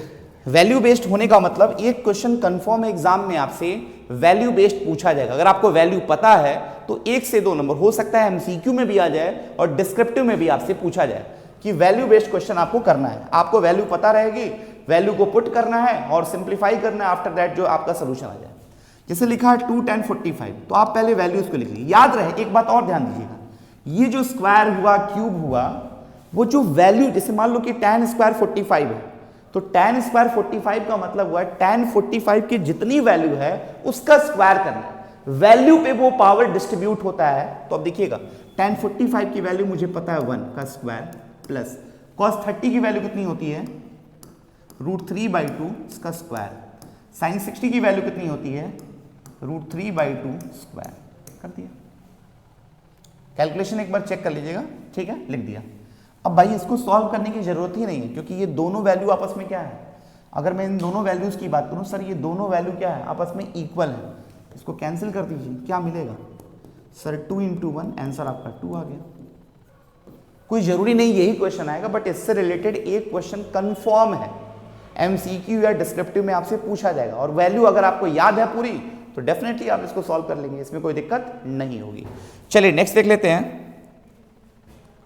ये देखिएगा, ये भी बड़ा इंपॉर्टेंट है, क्लास में आपको पढ़ाया जब भी गया होगा, कोई भी पढ़ाया होगा, तो ये क्वेश्चन इंपॉर्टेंट की कैटेगरी में पहले से है, प्री डिफाइन है, ये इसको प्रूफ करके दिखाना, और घबराना नहीं है भाई। आइडेंटिटीज के क्वेश्चन का देखो, कुछ बच्चों का डर रहता है कि सर आइडेंटिटीज के क्वेश्चन तो नहीं हो पाते, बेटा वो एक तरह से कहा जाए ना, मैथ में रटने वाला कुछ वर्ड नहीं होता है, बट वो रटने वाला है। रटने का मतलब इतनी बार आप आइडेंटिटीज के क्वेश्चन की प्रैक्टिस कर लीजिए ना कि ये सारे क्वेश्चन प्रिपेयर हो जाएंगे, क्योंकि इसमें अप्रोच हर एक क्वेश्चन में अलग लगता है। आप इसके वजह से कंफ्यूज हो जाते हैं, कंफ्यूज नहीं होना है। जितने भी क्वेश्चन आपके एमसीक्यू एग्जाम्पल में दिए हैं, एक्सरसाइज में, उसको केवल सॉल्व करके एक बार रिकॉल करते रहिए, सारी चीजें तैयार हो जाएंगी। अब जैसे ये क्वेश्चन है, इसको प्रूफ करना है, तो प्रूविंग में हम LHS यहाँ पे यूज कर रहे हैं, लेफ्ट हैंड साइड। अब आप बताइए ये क्वेश्चन देखने के बाद आपको क्या लग रहा है? आप कहेंगे सर ये तो जस्ट लाइक a + b का होल स्क्वायर है। कोई बात नहीं, a + b का होल स्क्वायर आपको पता है, a + b का होल स्क्वायर अप्लाई कर देते हैं। a + b का होल स्क्वायर क्या होता है? a + b का होल स्क्वायर, तो sin square theta plus cosec square theta plus 2 sin theta into cosec theta. ये दूसरा क्या होगा? cos square theta plus sec square theta plus sec square theta plus 2 cos theta into sec theta, यही होगा। अच्छा, आपको पता है कि साइन और कोसेक एक दूसरे के रेसिप्रोकल्स होते हैं, और cos और सेक एक दूसरे के रेसिप्रोकल्स। रेसिप्रोकल का जो प्रोडक्ट होता है वो 1 के बराबर होता है। किसके बराबर होता है? 1 के बराबर। अच्छा चलिए इसको सॉल्व करते हैं। और ये देखिएगा, अब देखिए साइन स्क्वायर थीटा और कॉस स्क्वायर थीटा को एक पास लाएंगे तो इसकी वैल्यू 1 हो जाएगी। 1 plus cosec square theta plus sec square theta. Sir अगर इसकी वैल्यू 1 हो गई तो 2 × 1 क्या होगा? 2। और अगेन इसकी वैल्यू अगर 1 हो गई तो 2 × 1 क्या होगा? 2 होगा। 2 × 4 + 1 5। अच्छा, जो प्रूविंग करना है उसमें मुझे tan लाना है और cot लाना है, कोसेक और सेक नहीं लाना है। तो अब आप बताइए कोसेक और सेक को क्या मैं tan और cot में बदल सकता हूं? बिल्कुल बदल सकता हूं। आपको एक बार रिकॉल करता हूं कि आपने एक आइडेंटिटी पढ़ी थी, sec square theta minus tan square theta बराबर 1। तो यहाँ से सेक स्क्वायर थीटा की जगह पे हम लिख सकते हैं 1 + tan स्क्वायर थीटा। और एक दूसरी आइडेंटिटी आपने पढ़ी थी, cosec square theta minus cot square theta = 1। तो यहाँ से कोसेक स्क्वायर थीटा के प्लेस पे आप लिख सकते हैं 1 + cot स्क्वायर थीटा। सर ये दोनों आइडेंटिटी का यहाँ पे यूज करते हैं, तो हम कोसेक के जगह पे लिख सकते हैं 1 + cot स्क्वायर थीटा, और सेक के जगह पे लिख सकते हैं 1 + tan स्क्वायर थीटा। तो 5 + 1 + 1 7 + tan square theta plus cot square theta, ये आपका प्रूफ हो गया = RHS। LHS से आपने स्टार्ट किया था क्वेश्चन, RHS इसकी प्रूविंग हो गई। इंपॉर्टेंट है, आसान भी है, पूछा भी गया है, ठीक है। चलिए नेक्स्ट देख लेते हैं अगला क्वेश्चन। ये भी बड़ा इंपॉर्टेंट है। इसमें 3 तरह के क्वेश्चन बनते हैं, या तो साइन कॉस में दे देगा, या तो सेक टैन में देगा, या तो कोसेक कॉट में देगा। और आप लोग में से जितने लोग क्लास किए होंगे उनको पता होगा कि साइन कॉस में वैल्यू सॉल्व नहीं होती। एग्जाम्पल बड़ा एक अच्छा सा था कि एग्जाम्पल मैंने जब भी पढ़ाया होगा तो एग्जाम्पल एक दिया होगा, वो बस वाली, लोकल बस और सिटी बस वाली, मतलब लॉन्ग रूट वाली बस और एक सिटी बस वाली। मतलब इसको चेंज करना है। चेंज किस में करना है? आइदर सेक्टैन में चेंज करना है या कोसेक कॉट में। अगर सेक्टैन में चेंज करना है तो आपको क्या करना होगा? कॉस थीटा से कॉमन लेना है या डिवाइड करना है। और अगर कोसेक कॉट में चेंज करना है तो साइन थीटा से कंप्लीट इक्वेशन को क्या करना होगा? डिवाइड। अब देखिए जैसे ये टर्म्स कंडीशन पे क्वेश्चन सॉल्व होता है, ये घबराना नहीं है। इसके स्टेप जैसे होता है ना कि स्क्रिप्ट पहले से लिखी जा चुकी है, यही आना है। 3 स्टेप के बाद आपका नीचे का डिनोमिनेटर कैंसिल होगा तो होगा ही, बट आपको अप्रोच जो भी बताया गया है उस अप्रोच को फॉलो करना है, ये नहीं कि उसमें चेंज कर दिया, कुछ इंप्लीमेशन नहीं करना है। ध्यान दीजिएगा सबसे पहले कि साइन कॉस में सॉल्व नहीं होता, इसको चेंज करना पड़ेगा, या तो सेक टैन में या तो कोसेक कॉट में। बट जो प्रूविंग है सेक टैन की, तो मैं चाहता हूं सेक टैन में चेंज करना। तो चेंज कैसे होगा, ध्यान दीजिएगा LHS मैंने कॉस थीटा ऊपर से कॉमन ले लिया, तो सर जहां पे कॉस नहीं है वहां पे कॉस से डिवाइड हो जाएगा। ध्यान से देखना भाई, यहां पे चला गया, यहां नहीं था तो 1/cos हो गया।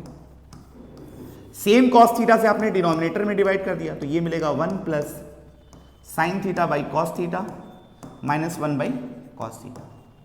अब देखिएगा ये कॉस से कॉस कैंसिल, अब यहां पे क्या मिलेगा, 1/cos को क्या लिखते हैं, सेक थीटा। थोड़ा सा रीअरेंज कर लेना है, उससे कोई फर्क नहीं पड़ता।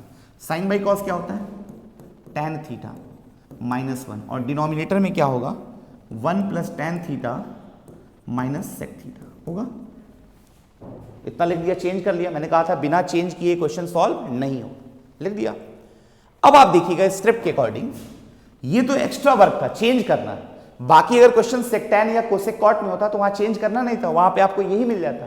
अब अगला स्टेप ध्यान से देखिएगा, सुनिएगा, डिनोमिनेटर में कोई चेंज नहीं करना है, no change in denominator. Numerator में चेंज क्या करना है, जो 1 दिख रहा है ना, उस 1 के प्लेस पे आपको रेस्पेक्टिव आइडेंटिटी यूज करनी है। सर ये रिस्पेक्टिव आइडेंटिटी क्या होती है, अरे भाई sign square theta plus cos square theta की वैल्यू भी 1 होती है, मतलब 1 की जगह पे आप sine square theta plus cos square theta भी रख सकते हैं। सर 1 की जगह पे sec square theta minus tan square theta भी रख सकते हैं, और 1 की जगह पे cosec square theta minus cot square theta भी रख सकते हैं।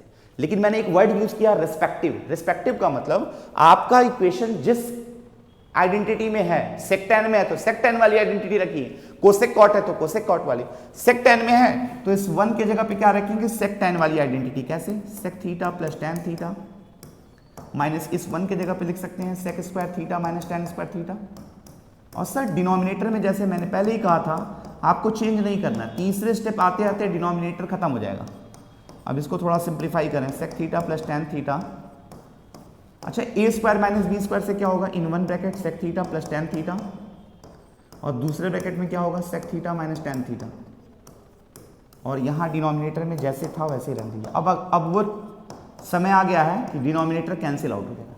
सर ऊपर से कुछ कॉमन दिख रहा है, सर ये वाला bracket sec theta plus tan theta common दिख रहा है, निकाल दीजिए बाहर, sec theta plus tan theta common कर लिया, तो यहाँ पे क्या बचेगा, सर 1 बचेगा। और ये माइनस सिंबल का मल्टीप्लाई इस ब्रैकेट में होगा, अगर इस माइनस सिंबल का मल्टीप्लाई इस ब्रैकेट में होगा तो क्या होगा, माइनस का मल्टीप्लाई करेंगे तो minus sec theta minus minus plus tan theta, और सर डिनोमिनेटर में क्या है, 1 plus tan theta minus sec theta. अब ध्यान से देखिएगा ये ब्रैकेट और ये ऊपर का ब्रैकेट के सेम है कि नहीं, 1 minus sec theta plus tan theta, 1 minus sec theta plus tan theta, ये कैंसिल हो गया। जैसा आपको पहले से पता ये कैंसिल होना ही है। क्या मिलेगा फिर बात, आपको मिलेगा sec theta plus tan theta. क्या यही प्रूफ करना है, नहीं सर, मुझे तो sec theta minus tan theta लाना, वो भी डिनोमिनेटर में। कोई बात नहीं, इसके कॉन्जुगेट का ऊपर नीचे मल्टीप्लाई कर दीजिए। कॉन्जुगेट क्या होगा, sec theta minus tan theta का मैंने क्या कर दिया, ऊपर नीचे मल्टीप्लाई कर दिया, sec theta minus tan theta. Sir ऊपर क्या हो गया, ऊपर तो हो गया sir A square minus B square, because A plus B और ए माइनस बी के फॉर्मूले से sec square theta minus tan square theta हो जाएगा, और नीचे क्या होगा, sec theta minus tan theta हो जाएगा। सर इसकी वैल्यू तो 1 होती है, तो 1 upon sec theta minus tan theta, यही तो आपको प्रूफ करना था RHS। क्लियर है बात। अगर इस क्वेश्चन को अच्छे से आप समझ गए तो इससे रिलेटेड जो भी क्वेश्चन आपका होगा, या तो सेक टैन में हो या कोसेक कॉट में हो, आप सेम पैटर्न पे उसको सॉल्व कर लेंगे, और ये इंपॉर्टेंट भी। ठीक है, चलिए फिर नेक्स्ट देख लेते हैं। अगला क्वेश्चन, ये इस तरह का क्वेश्चन 2-3 बार से आप देखोगे बोर्ड्स के पैटर्न में, या बोर्ड का प्रीवियस ईयर उठा के देखोगे 23, 22, 24, तो ऐसे क्वेश्चन कई बार पूछे गए। पिछले बार का भी क्वेश्चन कुछ इसी से रिलेटेड ही था, शायद यही था पिछले बार, और उसके पहले साइन पे पावर 4, 6 ऐसे करके कुछ आया था। कोई बात नहीं, इसको सॉल्व करने का तरीका देखिए। इसका सॉल्व करने का जो तरीका होगा उसके लिए आपको आइडेंटिटी पता होनी चाहिए, अलजेब्रिक आइडेंटिटी भी पता होनी चाहिए, ए क्यू प्लस बी क्यू। जैसे पावर 6 का कोई फॉर्मूला आपने पढ़ा नहीं, तो इसको अगर मैं सिंप्लीफाई करूं तो साइन स्क्वायर थीटा का होल क्यू लिख सकता हूं, और इसको लिख सकता हूं कॉस स्क्वायर थीटा का होल क्यू। अब सर ये just like A cube plus B cube है, आप में से बहुत सारे लोग होंगे जिनको A cube plus B cube का फॉर्मूला पता है और कुछ लोग ऐसे भी होंगे नहीं पता। तो बेटा A cube plus B cube और A cube minus B cube का फॉर्मूला एटलीस्ट याद कर लीजिए। क्या होता है A cube minus B cube का, A cube plus B cube का फॉर्मूला मैं यहाँ पे लिख दे रहा हूँ आपके लिए। A cube plus B cube in one bracket A plus B, another bracket A square plus B square minus A B. चलिए इसको सॉल्व करते हैं। तो इसके भी यहाँ पे ए के प्लेस पे याद रहे साइन स्क्वायर और बी के प्लेस पे कॉस स्क्वायर है। तो एक ब्रैकेट में हो जाएगा ए प्लस बी और दूसरे ब्रैकेट में क्या होगा ए स्क्वायर, मतलब साइन स्क्वायर थीटा का whole square cos square theta का whole square minus A B sine square theta cos square theta. ठीक है, अब आप बताइए इसकी वैल्यू क्या होगी। सर ये तो आइडेंटिटी है sign square theta plus cos square theta, इसके जगह पे क्या रखेंगे 1 रखती है। चलिए अच्छा बताओ इसको फैक्टराइज कैसे करेंगे। तो सर ये जस्ट लाइक ए स्क्वायर है और बी स्क्वायर है। आपने पढ़ा होगा जब ए प्लस बी का होल स्क्वायर या ए माइनस बी का होल स्क्वायर लिखते हैं, जैसे ये देखिएगा ए प्लस बी या ए माइनस बी का होल स्क्वायर, तो क्या होता है A square plus B square.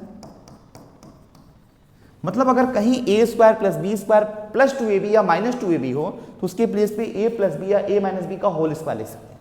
अगर मैं इसको कंसीडर करूं थोड़े समय के लिए, ये ए है और ये बी है, तो सर ये ए स्क्वायर है बी स्क्वायर है, क्या मिसिंग है सर 2ab का टर्म मिसिंग है। 2ab क्या होगा 2 times of multiple of this, तो सर उतनी वैल्यू को मैं ऐड या सब्ट्रैक्ट कर सकता हूं कि नहीं। ऐसा फैक्टराइजेशन आपने क्लास 9 पे पढ़ा था, कैसे होगा। इसकी वैल्यू तो 1 हो गई, ये हो जाएगा कॉस स्क्वायर थीटा का होल स्क्वायर, इसका 2ab क्या होगा 2a इंटू बी, मतलब sine square theta cos square theta. आपने क्या कर लिया ऐड किया और उतनी वैल्यू क्या कर लिया सब्ट्रैक्ट कर लिया। क्या वैल्यू पे कोई इफेक्ट आएगा, ये तो पहले से था। अब आप बताइए इतना ऐड और इतना सब्ट्रैक्ट करने पे क्या वैल्यू पे कोई इफेक्ट आएगा क्या वैल्यू पे कोई इफेक्ट आएगा नहीं। बट इससे बेनिफिट क्या मिलेगा सर, ये 3 टर्म मिलकर कुछ बना दी, क्या बनाए A square plus B square plus 2ab। इन तीनों को मिला के हम क्या लिख सकते हैं sine square theta plus cos square theta का होल स्क्वायर लिख सकते हैं क्या, बोलिएगा लिख सकते हैं। और ये क्या हो गया सर लाइक टर्म्स है, तो ये हो जाएगा 3 sine square theta cos square theta. अब आप बताइए इसकी वैल्यू क्या होती है सर 1 होती है, और 1 का स्क्वायर क्या होता है 1 होगा।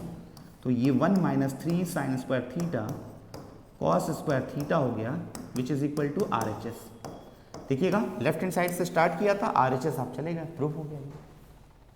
क्लियर है। और कभी कभी क्वेश्चन में क्या किया है इस वाले टर्म को इस साइड दे दिया और 1 प्रूफ करना है, तो कोई दिक्कत नहीं, सेम अप्रोच होगा। यहां पे माइनस आ गया प्लस आ गया, कैंसिल होके 1 आ जाएगा। ठीक है, चलिए अगला देख लेते हैं। नेक्स्ट क्या है, अब ये आ गया हाइट एंड डिस्टेंस का क्वेश्चन है फ्रॉम द टॉप ऑफ। अब देखिए हाइट एंड डिस्टेंस में 2-3 बातें आपको कंसिडर करनी है कि फिगर कैसे बनना है। मैंने आपको कई बार बताया है कि फिगर आपने अच्छा बना लिया, अच्छा का इन सेंस मतलब वो ड्राइंग अच्छी नहीं, मतलब उसमें कॉन्सेप्ट क्लियर होने चाहिए, एलिवेशन डिप्रेशन जो भी है वो सही तरीके से आपने उसको दिखाया, फिगर सही सटीक बना दिया, तो आपका क्वेश्चन डेफिनेटली सॉल्व होगा।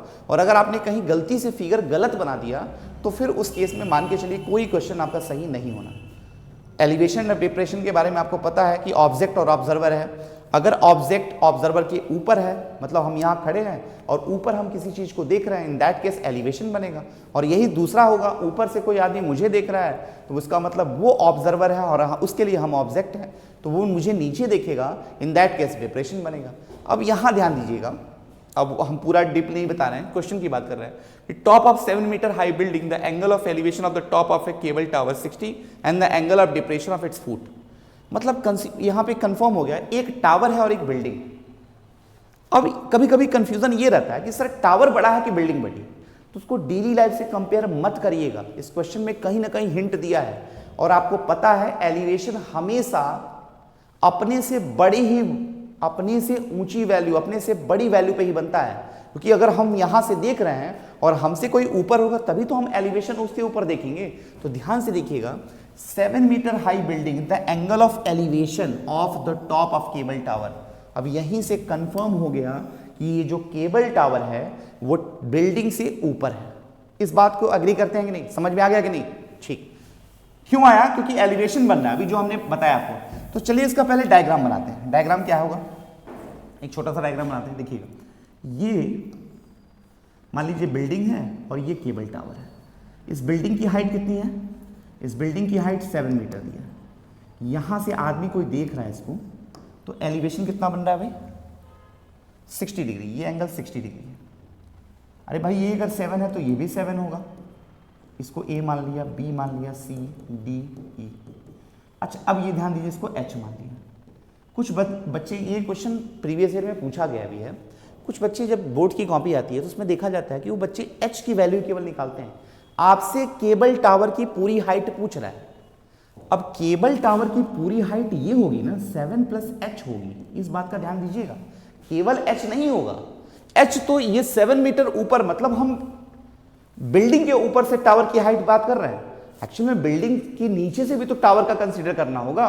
तो याद रहे जब हम टावर की हाइट निकालेंगे तो 7 प्लस एच होगा। अब देखिएगा आगे क्या लिखा है, angle of depression of its foot, किसके फुट की बात कर रहा है, तो टावर की फुट की बात कर रहा है। टावर का फुट, भाई हम यहां मान लो हम बिल्डिंग पे थे, टावर ऊपर था, हमने देखा एंगल ऑफ एलिवेशन, और उस टावर का फुट कहां होगा, नीचे होगा ना, तो हमारे लिए वो नीचे क्या होगा, डिप्रेशन की तरह काम करेगा कि नहीं। तो यहां से डिप्रेशन बन रहा है, ये कितना बन रहा है भाई 30 डिग्री। और आपको पता है कि डिप्रेशन का कोई मीनिंग बस केवल फिगर में ही रहता है, फिगर में आपने कंसीडर किया, उसको हम ट्रीट करते हैं एलिवेशन की तरह से। 30 डिग्री है तो हमने उसको एलिवेशन की तरह से ट्रीट किया, सॉरी 45 दिया है, सॉरी ये 45 दिया है, इसको फिर से सही कर लेते हैं, ये 60 है, ये 45 है। फिगर अगर आपका सही बन गया तो उसके बाद क्वेश्चन को सॉल्व करने में दिक्कत नहीं है, 90-90 होगा क्योंकि हाइट कंसीडर हो रहा है। ठीक, कितने राइट एंगल दिख रहे हैं, बहुत सारे दिख रहे हैं, जितने राइट एंगल दिख रहे हैं उसको सॉल्व कर लीजिए। दिखने के लिए केवल 2 ही राइट एंगल दिख रहा है, ध्यान से देखिएगा, एक ये वाला, ये और ये दोनों आइडेंटिकल है, सॉल्व करिए। हमको h + 7 निकालना है, तो एक बार हमने ट्राइंगल लिया कौन सा, ABC। tan 45 बराबर क्या होगा, tan थीटा आपको पता है, परपेंडिक, इसको x मान लीजिए, अगर ये x है तो ये भी x हो जाएगा क्योंकि ये लाइंस पैरेलल होती हैं।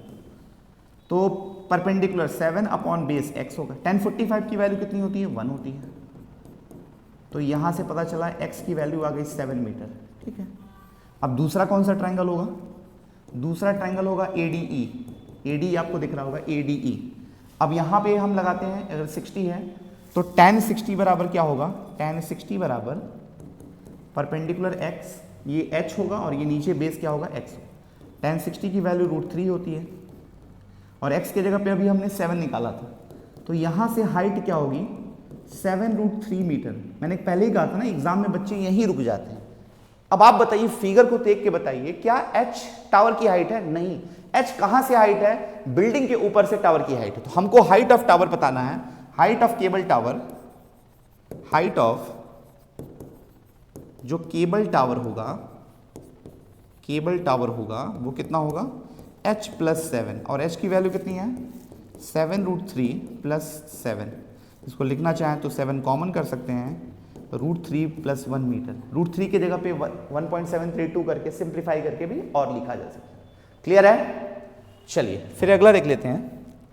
नेक्स्ट क्वेश्चन, ये भी आपका क्या है कि हाइट एंड डिस्टेंस का ही है कि 2 poles of equal height are standing opposite each other on either side of a road which is 80 meter wide. From a point between them, the road, the angle of elevation of the top of the pole are 60 and 30 respectively. Find the height of, ठीक है। इसमें कह रहा है कि एक कोई road है और रोड के दोनों किनारों पे इक्वल हाइट के क्या है, पोल लगे हुए, और रोड की जो विड्थ है वो 80 मीटर ली है। रोड में बीच में, एकदम बीचों बीच में नहीं, कहीं सी पॉइंट से एक पॉइंट है, वहां से देख रहा है एक आदमी, तो पहले वाले पोल और दूसरे वाले पोल का एलिवेशन कितना बन रहा है 60 and 30। तो आपसे पूछ रहा है कि दोनों डिस्टेंस बता देनी है, मतलब उस पोल की एक्चुअल में किसी रोड की एक साइड से कितनी डिस्टेंस है और पोल की हाइट बतानी है। चलिए पहले फिगर बना दें, इसका फिगर बनाते हैं। फिगर क्या बनेगा, देखिएगा सर, दोनों इक्वल हाइट के पोल थे, ये देखिए इक्वल हाइट का पोल हमने बना लिया। मान लीजिए इसकी नेमिंग कर लिया ABCD, ठीक है। अब ये पूरा 80 मीटर है, ये पूरा 80 मीटर, और इसकी हाइट को मैंने h मान लिया। मान लीजिए कोई पॉइंट यहाँ पे है, यहाँ से एलिवेशन देख रहा है आदमी, यहाँ से एलिवेशन देख रहा है, तो एक का एलिवेशन 60 है और एक का एलिवेशन कितना है 30 है। तो आपसे दो चीजें पूछ रहा है। अब देखिएगा कितने राइट एंगल दिख, मैंने कहा था राइट एंगल जितने दिख जाए उसको सॉल्व कर लिए। सर यहाँ 2 राइट एंगल दिख रहा है, दोनों को सॉल्व करना है। हमसे पूछ रहा है इस पॉइंट, मान लीजिए इसका नाम P है, इस P पॉइंट का लोकेशन भी पूछ रहा है, either side of a road, किसी भी एक साइड से, और हाइट ऑफ टावर बतानी है। चलो इसको x मान लिया, तो ये कितना हो जाएगा 80 - x होगा। इसमें कोई परेशानी, फिगर को समझने में कोई परेशानी? फिगर अगर क्लियर है तो आइए क्वेश्चन देख लेते हैं। बाकी कैलकुलेशन तो आपका पुराना ही है। दो ट्रायंगल दिख रहा है, एक बार कौन सा ट्रायंगल लेंगे, ABP। ABP में अगर आपने tan 30 लिया, tan 30 के रिस्पेक्ट में क्या होगा h/x। tan 30 की वैल्यू कितनी होती है, tan 30 की वैल्यू 1/√3 होती है। 1/√3 इज इक्वल टू h/x, तो x बराबर क्या होगा √3h, इक्वेशन नंबर 1। दूसरा कौन सा ट्रायंगल होगा, दूसरा ट्रायंगल होगा DCP। यहां से tan 60 इज इक्वल टू क्या होगा h/80 - x। tan 60 की वैल्यू √3h अपॉन x के जगह पे हम क्या रख सकते हैं, √3h रख सकते हैं। ये मल्टीप्लाई होगा तो क्या आ जाएगा, इधर मल्टीप्लाई करेंगे अगर, देख लीजिएगा कैलकुलेशन सही है, हाँ ठीक। ये हो जाएगा आपका 80√3 is equal minus √3 into √3, 3h बराबर h। तो 80√3 बराबर 4h, ये 4 से 20 टाइम में गया, तो h की वैल्यू कितनी आ गई 20√3 मीटर।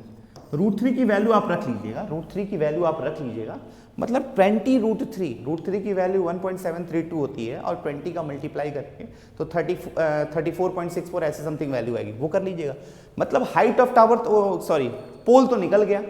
अब आपसे एक चीज और पूछा था, ये x मतलब वो पॉइंट P की लोकेशन किसी एक साइड से, तो चलिए 1 में रख लेते हैं, from 1 x is equal to √3 और h की जगह पे कितनी है value 20√3, √3 3 60 metre.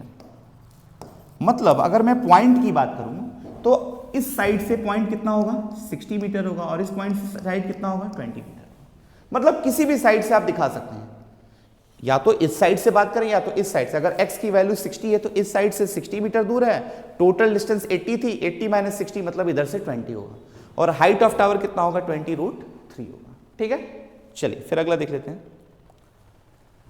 The angle of depressions of two ships from the top of a lighthouse and on the same side of R8 found to be 45-30. ठीक है, the ships are 200 meter apart. Find the height of the lighthouse.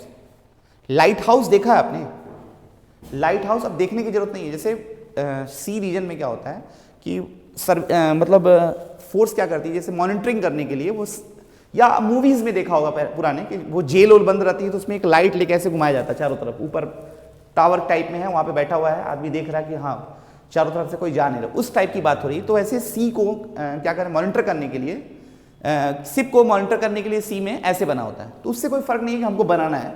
कुल मिला जुला के ये है कि जो लाइट हाउस होगी वो शिप से काफी ऊपर होगी, और वहां से बैठा हुआ कोई आदमी नीचे शिप को देखेगा, इन दैट केस क्या बनेगा एंगल ऑफ डिप्रेशन बनेगा। तो यहाँ पे हम फिगर कंसिडर कर ले रहे हैं, ये लाइट हाउस पे कोई आदमी बैठा है, शिप दो है, एक यहाँ पे है और एक यहाँ पे शिप है, ये डिप्रेशन का केस है, A B C D। अब देखिएगा कितने डिप्रेशंस बन रहे हैं 45 एंड 30, ये टोटल 45 डिग्री है मान लीजिए, तो ये 45 है तो ये 45 हो जाएगा। अरे हम अल्टरनेट से चेंज करना, और ये अगर 30 है यहाँ तक नहीं होगा, बस यहीं तक है, तो ये 30 होगा। सर इनके बीच का सेपरेशन कितना है 200 मीटर है, कितना सेपरेशन है 200, इसको x मान लिया और इसको h मान लिया, देख लीजिएगा ये 200 मीटर का सेपरेशन है, ये इसको x मान लिया और ये h हो गया, तो ये टोटल कितना हो जाएगा 200 + x हो जाएगा। फिर वही बात, कितने राइट एंगल दिख रहा है DCB और DCA दिख रहा है। तो चलिए एक बार ट्रायंगल कौन सा लेते हैं DCB। tan 45 is equal to क्या होगा, tan 45 is equal to h/x, tan 45 की वैल्यू 1 होती है h/x, तो यहाँ से h is equal to x हो जाएगा, इक्वेशन 1 मान लीजिए। दूसरा कौन सा ट्रायंगल है, अब एक ट्रायंगल होगा आपका DCA दिख रहा होगा, यहाँ से लेंगे हम tan 30 की वैल्यू क्या होगी h/200 + x, tan 30 की वैल्यू 1/√3 होती है, h + 200, और x के जगह पे हम h रख सकते हैं। इसको अगर सिंप्लीफाई करें तो 200 + h is equal to √3h हो जाएगा, ये इधर जाएगा तो क्या मिलेगा h कॉमन ले लिया तो √3 - 1 मिलेगा। अब इसको यहाँ पे सॉल्व करते हैं तो h बराबर क्या होगा 200/√3 - 1। इसको अगर मैं रेशनलाइज करूँ, इसका रेशनलाइजेशन फैक्टर क्या होगा √3 + 1, तो ये ऊपर हो जाएगा 200 इन ब्रैकेट √3 + 1 और नीचे हो जाएगा a² - b √3 का स्क्वायर 3 - 1 2, तो ये 100।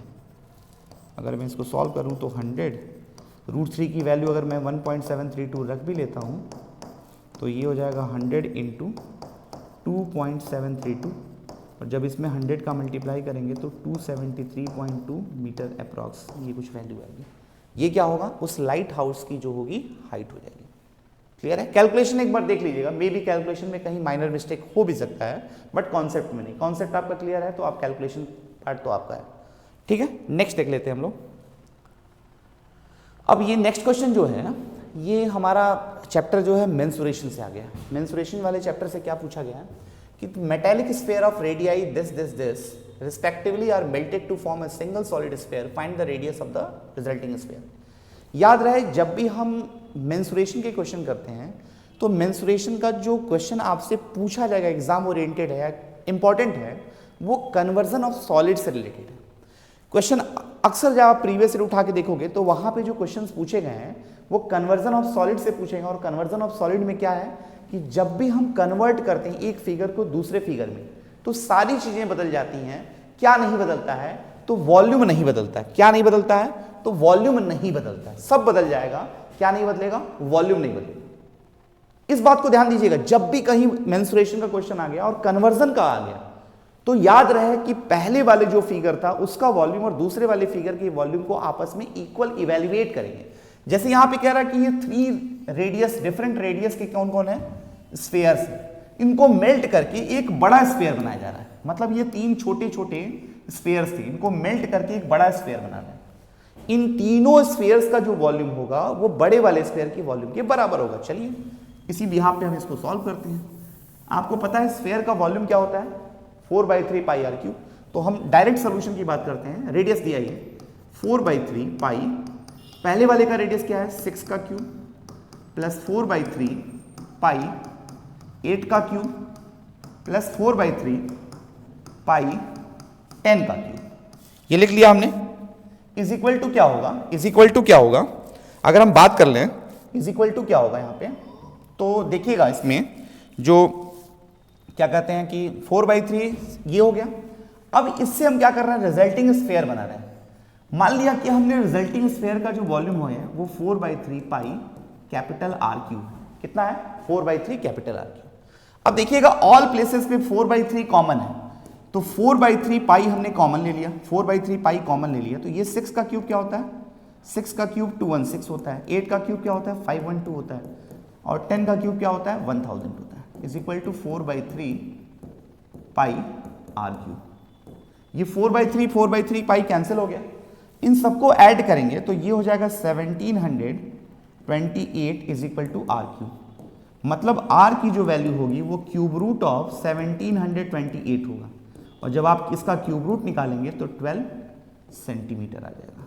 मतलब बड़े वाले जो स्फीयर होगा उसका रेडियस कितना आएगा 12 सेंटीमीटर आ जाएगा। किस बिहाफ पे सॉल्व किया सर, जो आपने कहा था कि कन्वर्जन ऑफ सॉलिड्स के केस में वॉल्यूम रीमेन अनचेंज होता है, उसी का हमने यूज किया।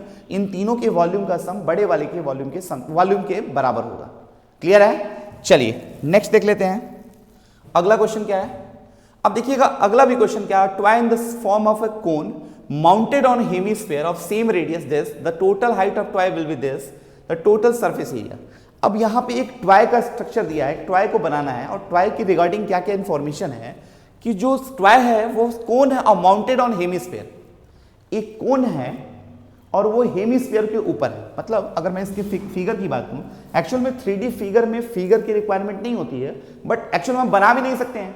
तो समझने के लिए हमने एक बनाया क्या कि एक हमारे पास ऐसे हेमिस्फीयर है, ये मान लीजिए हेमिस्फीयर है और इसके ऊपर क्या है ये कोन ऐसे है, कुछ खिलौना इस टाइप का है। ध्यान से देखिएगा, इस पूरे खिलौने की हाइट कितनी है 31 सेंटीमीटर दिया और क्या दिया है रेडियस। अब ध्यान से देखिएगा, जब आप दो फिगर को ज्वाइन करते हैं एक होता है कन्वर्जन और एक होता है कि हम दो फिगर को आपस में ज्वाइनिंग ऑफ फिगर्स की बात करते हैं। तो जब भाई दो फिगर को ज्वाइन करेंगे तो किसी ना किसी बिहाफ पे ज्वाइनिंग होगी। अब ध्यान से देखिएगा, जो हेमिस्फीयर है और जो कोनिकल पोर्शन है, उन दोनों का जो सर्कुलर पार्ट है अगर वो बराबर होगा तभी तो एक दूसरे के ऊपर ओवरलैप होकर ज्वाइन हो जाएगा। तो ये ज्वाइन हो गया, मतलब दोनों केसेस में क्या है, रेडियस बराबर है। रेडियस कितनी दी है, 7। अच्छा, हमसे पूछा है कि सरफेस एरिया बताना है। अब आप बताइए इस फिगर का, इस खिलौने का सरफेस एरिया क्या होगा। सर ऊपर कोनिकल पार्ट है तो कोन का कर्व्ड सरफेस एरिया, और नीचे हेमिस्फीयर है, हेमिस्फीयर का कर्व्ड सरफेस। क्लियर है। अब देखिएगा एक बात और आपको पता है, सर ये टोटल हाइट दिया है, हमको कोनिकल पोर्शन की हाइट अगर पता रहेगी तभी तो एल निकाल पाएंगे। फिर याद करिए, मैंने आपको बताया था या आपको पहले से पता भी होगा, जो स्फेयर होता है, स्फेयर की हाइट पूरी डायमीटर होती है और हेमिस्फीयर की जो हाइट होती है वो उसकी रेडियस होती है। मतलब यहां से यहां तक का लेंथ 7 ये भी हो जाएगा क्योंकि इसका रेडियस 7 है। तो बचा हुआ 31 में से 7 माइनस होगा तो कितना आएगा, सर इसकी हाइट 24 हो गई। ये परपेंडिकुलर होता है तो आपको पता है L बराबर √h² प्लस r² होता है। चलिए L निकाल दीजिए। क्यों L निकालना है, क्योंकि यहाँ पे curved surface area of cone जो होता है वो πRL होता है। h कितना है, 24 का स्क्वायर प्लस 7 का स्क्वायर। 24 का स्क्वायर क्या होता है, 576 प्लस 49, ये कितना हो जाएगा, L बराबर 625, और 625 किसका स्क्वायर रूट होता है, 25 का होता है। लिख दिया आपने। चलिए अब निकाल देते हैं। Total surface area of, total surface area of toy कितना होगा, CSA of conical portion plus CSA of hemispherical portion. Hemisphere cone का क्या होता है, πRL होता है, दोनों का रेडियस सेम है, और इसका क्या होता है 2πr² होता है। अगर मैं πr कॉमन ले लूँ तो यहाँ क्या मिलेगा L, और यहाँ क्या मिलेगा 2r मिलेगा। चलिए पाई की जगह पे कहीं मेंशन, हाँ मेंशन किया 22/, इस बात का भी ध्यान दीजिएगा कि अगर पाई के प्लेस पे 3.14 या 22/7 लेते हैं तो वैल्यू माइन्यूट डिफरेंट आती है। अगर किसी क्वेश्चन में बोल दिया कि 22/7 ही यूज करना है तो आपको वही यूज करना है, अदरवाइज आपके 0.5 मार्क्स में भी डिडक्ट हो जाए। और अगर नहीं बोला तो आप फ्री हैं, कोई दिक्कत नहीं। और ये भी केस है कि अगर मान लीजिए आपके पास समय नहीं बचा और आप आंसर पाई में लिख दीजिए तब भी चलेगा। तो पाई क्या होता है 22/7, रेडियस है 7, एल कितना निकाला आपने 25, 2, और आर कितना है 7। ये 7 से 7 कैंसिल, क्या मिला 22 इंटू 7 2 या 14, 25 प्लस 14 कितना हो जाएगा, ये हो जाएगा 22 इंटू 39। एक बार कैलकुलेशन देख लीजिएगा, ये 25 2r 7 2 या 14, तो ये हो जाएगा आपका कितना 39। अब 39 इंटू 22 कर लीजिएगा कैलकुलेशन, मैं यहाँ साइड में कर लेता हूँ। 22 इंटू 39,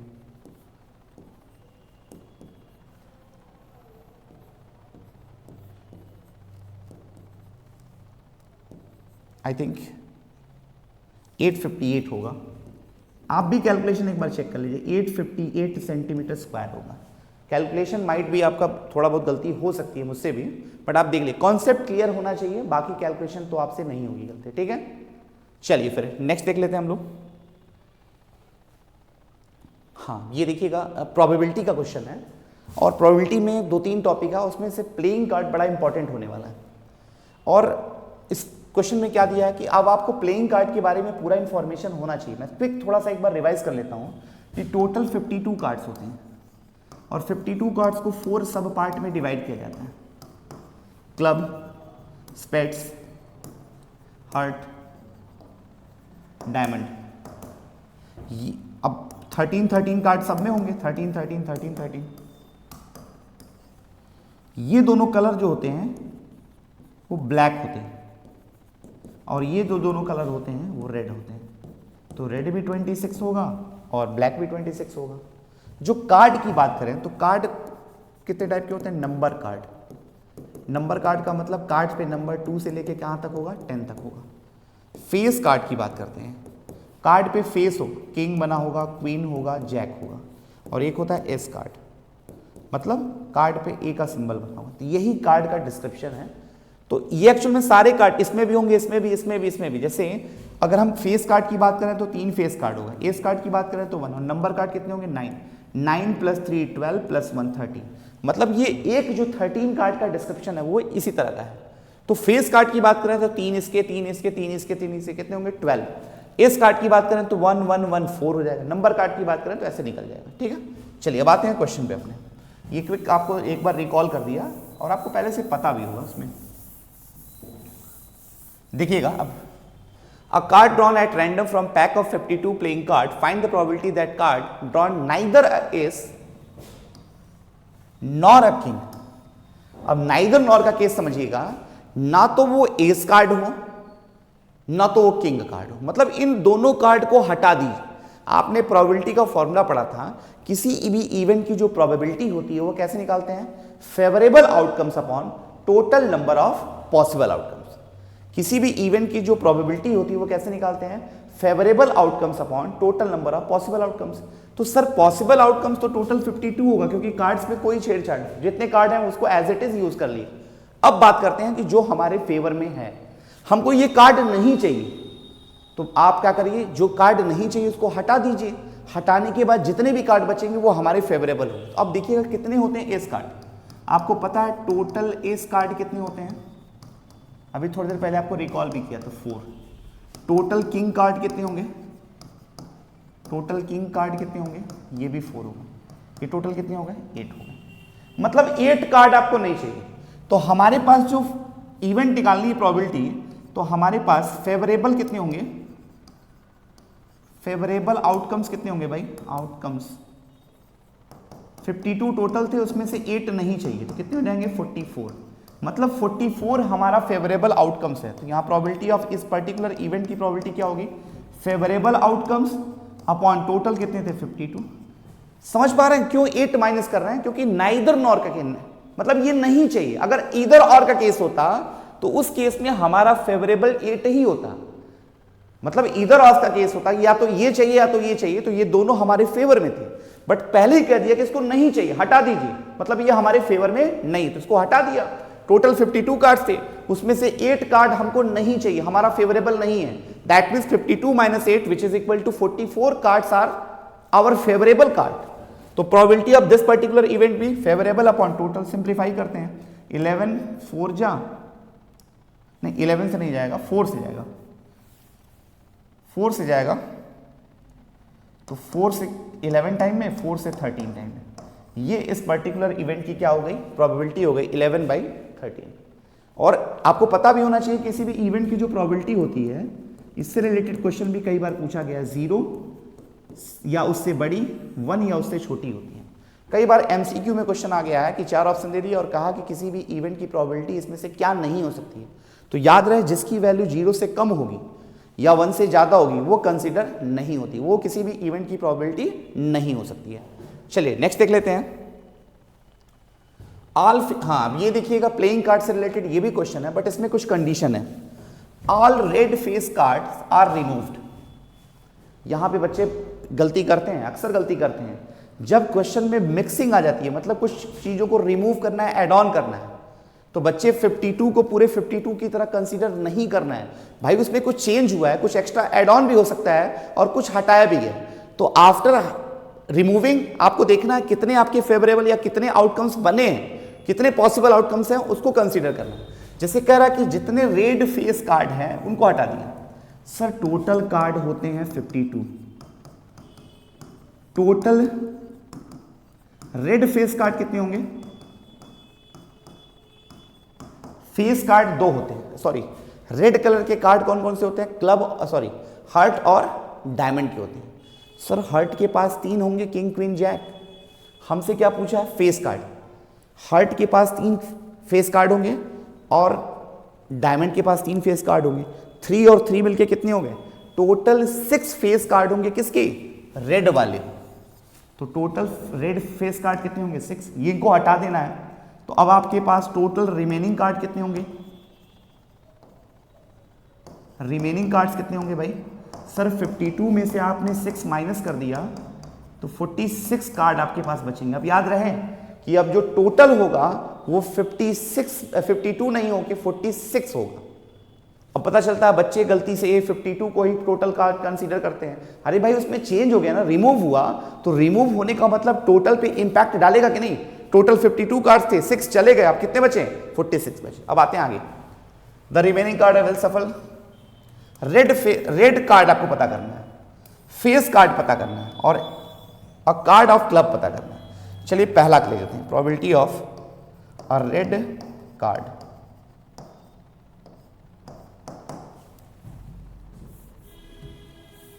रेड कार्ड की बात कर रहा है, रेड कार्ड की बात कर रहा है। भाई आपको फॉर्मूला पता है, favourable outcomes upon total. Sir total red card कितने होते हैं? अभी थोड़ी देर पहले बताया था 26 होते हैं, जिसमें से 6 जो रेड फेस कार्ड थे उनको निकाल दिया गया, तो 26 में से 6 चले गए, कितने बचेंगे? 20 बचेंगे। और टोटल कितना है? ये पहला पार्ट है 46 है, इसको सिंप्लीफाई कर लीजिए, 2 से 10 टाइम में, 2 से 23 टाइम में, ये इसका आंसर हो गया 10/23। इस पर्टिकुलर इवेंट की प्रोबेबिलिटी कितनी होगी? 10/23। सेकेंड देख लेते हैं, probability of face card. Face card, sir total face card कितने होते हैं? सर एक में 3 था, 3 4 जा 12, टोटल 12 थे, लेकिन 6 रेड फेस कार्ड को आपने हटा दिया। अब कितने फेस कार्ड बचे हैं? 12 में से 6 चला गया, तो कितना बचेगा? 6 बचेगा, और नीचे 46। अगेन 2 से डिवाइड किया तो क्या मिलेगा? 3/26, सॉरी 3/23। ये हो जाएगा आपका 3/23। ये इस इवेंट का होगा। 3/23 क्या होगा? इस इवेंट का होगा। क्लियर है? अब आते हैं लास्ट वाले पे। लास्ट क्या बोल रहा है? अ card of club, probability of getting card of club. सबसे पहले आप बताइए, क्लब कार्ड क्या रेड कार्ड होता है? तो आपको पता होगा नहीं सर, क्लब और स्पेट्स जो होते हैं वो ब्लैक कलर के। क्या ब्लैक कार्ड में कोई चेंज हुआ है? नहीं सर, कोई चेंज नहीं हुआ है। 13 स्पेट्स होगा, 13 क्लब होगा। सर इसमें कोई मिक्सिंग नहीं हुई, ना कोई रिमूवल हुआ, तो उस पर कोई इंपैक्ट नहीं पड़ेगा। तो क्लब कार्ड तो हमारा 13 ही रहेगा, और नीचे कितना रहेगा? 46 ही रहेगा। ये हो जाएगा इसका। क्लियर है? इस पर्टिकुलर इवेंट की प्रोबेबिलिटी, याद रहे कंडीशनल वाला पूछेगा आपसे, और आप गलती से उसको 52 कंसीडर मत करिएगा। जितना भी चेंज हुआ है उस चेंजेस को रिड्यूस करिएगा।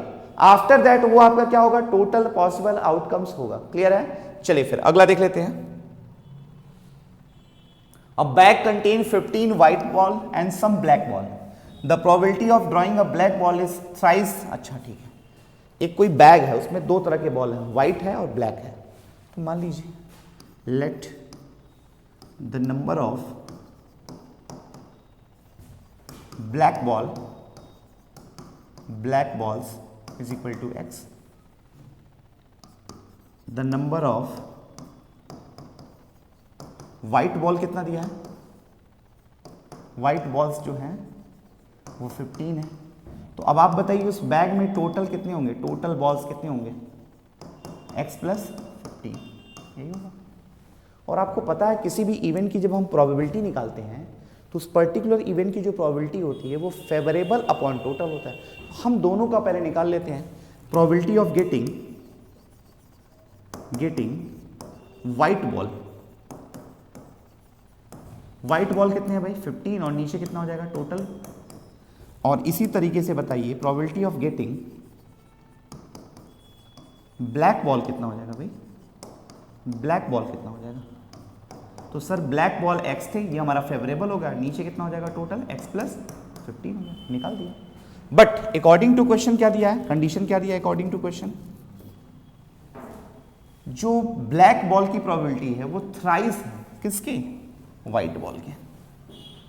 ब्लैक बॉल की ये वाली प्रोबेबिलिटी इस वाली प्रोबेबिलिटी के 3 टाइम।